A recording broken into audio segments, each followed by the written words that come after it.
Asia cup ಜಯಿಸಿದ ವೀರರಿಗೆ ಅದ್ದೂರಿ ಸ್ವಾಗತವನ್ನ ಕೋರಲಾಗಿದೆ. Cup ಇಲ್ಲದೆ ವಾಪಸ್ ಬಂದವರಿಗೂ ಕೂಡ ಭರ್ಜರಿ ವೆಲ್ಕಮ್ ಮಾಡಿಕೊಳ್ಳಲಾಗಿದೆ.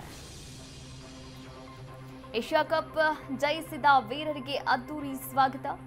ಕಪ್ ಇಲ್ಲದೆ ವಾಪಸ್ ಬಂದವರಿಗೆ ಭರ್ಜರಿಯಾಗಿ ವೆಲ್ಕಮ್ ಮಾಡಲಾಗಿದೆ. ಹೈದರಾಬಾದ್ನಲ್ಲಿ ತಿಲಕ್ ವರ್ಮಾಗೆ ಫ್ಯಾನ್ಸ್ ಜೈಕಾರವನ್ನ ಹಾಕಿದ್ದಾರೆ. ಮುಂಬೈನಲ್ಲಿ ಬ್ಲೂ ಬಾಯ್ಸ್ಗೆ ಘೋಷಣೆಗಳ ಸುರಿಮಳೆ ಸುರಿಸಲಾಗಿದೆ. ಹಾರ್ದಿಕ್ ಪಾಂಡ್ಯ ಸೇರಿದಂತೆ ಎಲ್ಲಾ ಪ್ಲೇಯರ್ಸ್ನ ಗುಣಗಾನ ಮಾಡ್ತಾ ಇದ್ದಾರೆ. ಫೈನಲ್ನಲ್ಲಿ ಪಾಕ್ ತಂಡವನ್ನ ಬಗ್ಗು ಪಡೆದಿರತಕ್ಕಂತ ಟೀಮ್ ಇಂಡಿಯಾ ವಾಪಸ್ ಆಗಿದೆ ದುಬೈನಿಂದ. ಪಾಕ್ ಗೃಹ ಸಚಿವರಿಂದ ಕಪ್ ಪಡೆಯದೆ ಟೀಮ್ ಇಂಡಿಯಾ ವಾಪಸ್ ಆಗಿರುವಂತದ್ದು.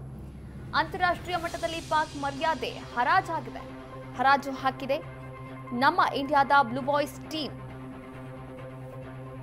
ಟಿ20 ವಿಶ್ವಕಪ್ 2025ರ ಆವೃತ್ತಿಯಲ್ಲಿ ಟೀಮ್ ಇಂಡಿಯಾ ಪಾಕಿಸ್ತಾನದ ವಿರುದ್ಧ ಜಯಗಳಿಸಿರುವಂಥದ್ದು.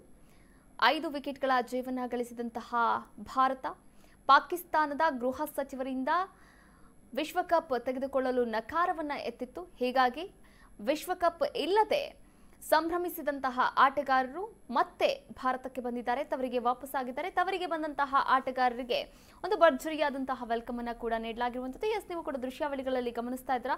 ಫುಲ್ ಜನಸಾಗರದ ಮಧ್ಯೆಯೇ ಪ್ಲೇಯರ್ಸ್ಗಳಿಗೆ ಒಂದು ಭರ್ಜರಿಯಾದಂತಹ ವೆಲ್ಕಮ್ ಕೂಡ ನೀಡಲಾಗಿರುವಂಥದ್ದು.